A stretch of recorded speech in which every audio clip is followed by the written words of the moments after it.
I've just been listening to Tom Swarbrick on LBC Radio, and he had a Labour geezer come on. Yeah, okay. Well, you see, they were talking about Labour's plan to renationalise the rail networks within 5 years, they said. Basically, they're just not going to renew the contracts. Well, I think it's a brilliant idea. But Tom Swarbrick had anyways, Tom Swarbrick, he had a valid point. He pressed the question, is it going to cost more money? And the Labour geezer, I can't remember his name, but anyway, the Labour geezer, he says, no, it's going to cost no more money. I don't believe that for the minute. No. Of course, it's going to cost more money. But the thing is, you see, the money will be going where it needs to go. Not in share dividends or some foreign-owned company that happens to own all the rolling stock, shifting all our taxpayers' money and farepayers' money abroad. Yeah, well, $1 billion has been paid out in the last 6 years just in share dividends. Just in share dividends, you see? And they're not the only, profit-making organisation that is reaping the benefits from not just subsidies, but taxpayers' money. 25 billion last year was spent on the rail networks in the UK. 25 billion. And 11 billion of that was subsidies. Now the thing is, you see, with all these other companies that are taking their piece out of the subsidy or out of the payments to the rail companies, what have you, or for the rail networks, such as the rolling stock, for instance, going offshore to other countries. Countries that may have had to put it vested interest in the UK, or even maybe a Russian who wants to attack us, for instance. Taxpayers' money, farepayers' money could end up funding, munitions that could be used against us. I know it sounds a bit out there, but we are in a world economy. All that infrastructure, whether it be, rail, steel, water, obviously sewage treatment and all that, the NHS, even though they're trying to privatise massive lumps of it, Palantir and all that, all that stuff should be nationalised, including obviously the rail networks and Dartford Tunnel and you name it. Anything that is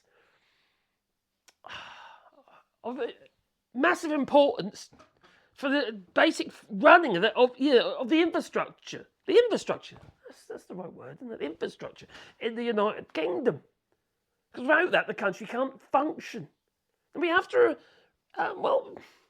remember, it's not just about people getting from A to B. We have to ask ourselves, why do they need to get from A to B? Are they going to work, for instance? For which they then, hopefully, be making more money outside of the economy of the rail networks. How many businessmen are travelling to and from down the country, what have you, or around London and using the rail networks to do that? More tax dividends, isn't it? We need to nationalise. I think it's just madness that we're not. Look at what's happening in the UK, all right? You can't even produce enough energy, so we have to import that energy. We've got companies in the UK owning infrastructure that are foreign-owned companies. Look at EDF, for instance, supplying energy to the United Kingdom. 10% of your electricity, in the United Kingdom is imported from France, for instance. So us in France don't have to pay as much because the French government has just bought the entire share capital of the, EDF. So any money that's coming in is going into, the national pot. If they think it's a good idea, why isn't it for the UK? Now, This Tory government is going to tell you all sorts of shit. Oh, crikey, can you remember back when it was a British Rail and all that? Oh, it was a mess, it was. All the trains were running late, having this, that and the other. It was terrible. Didn't invest, didn't know it, because they lost interest in it. They didn't accept the importance of it. Instead of fixing something that was broken, they thought it would sell it off. Privatised companies will do a better job, you know. They don't need profit. Oh, I forgot. They're privatised. Yes, they're private companies. That their primary concern is making a profit. Just like me, make my shutters and stuff. I don't need to do shutters at the moment. But, you know, my concern, I have to earn money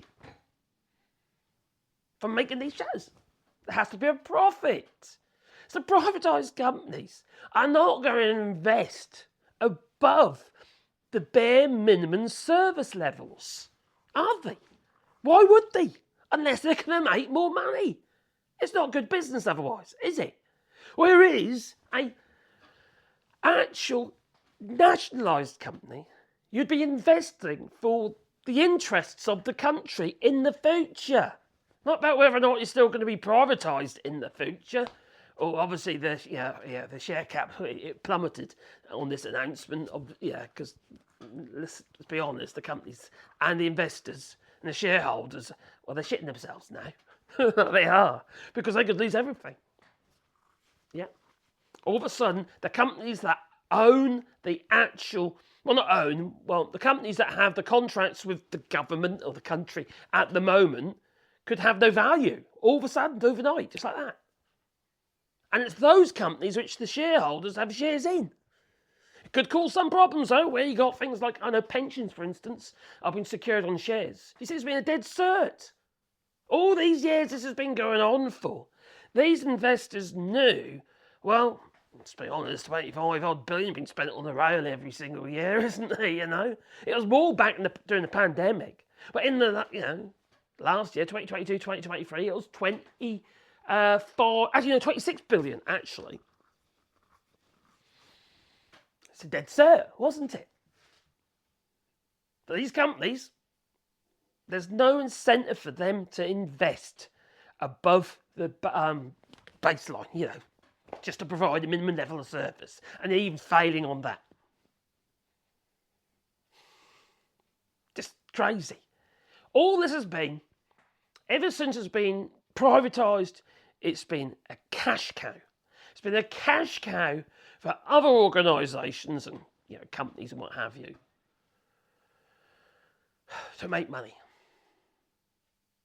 Just a ticket ready to make money. A free ride. 25 billion a year. Blimey, what say you? Please leave it in the comments down below. Is renationalisation of the rail networks in the UK a good idea? Because I think so. Well, they're nationalised here in France. You don't see China privatising all their infrastructure, do you?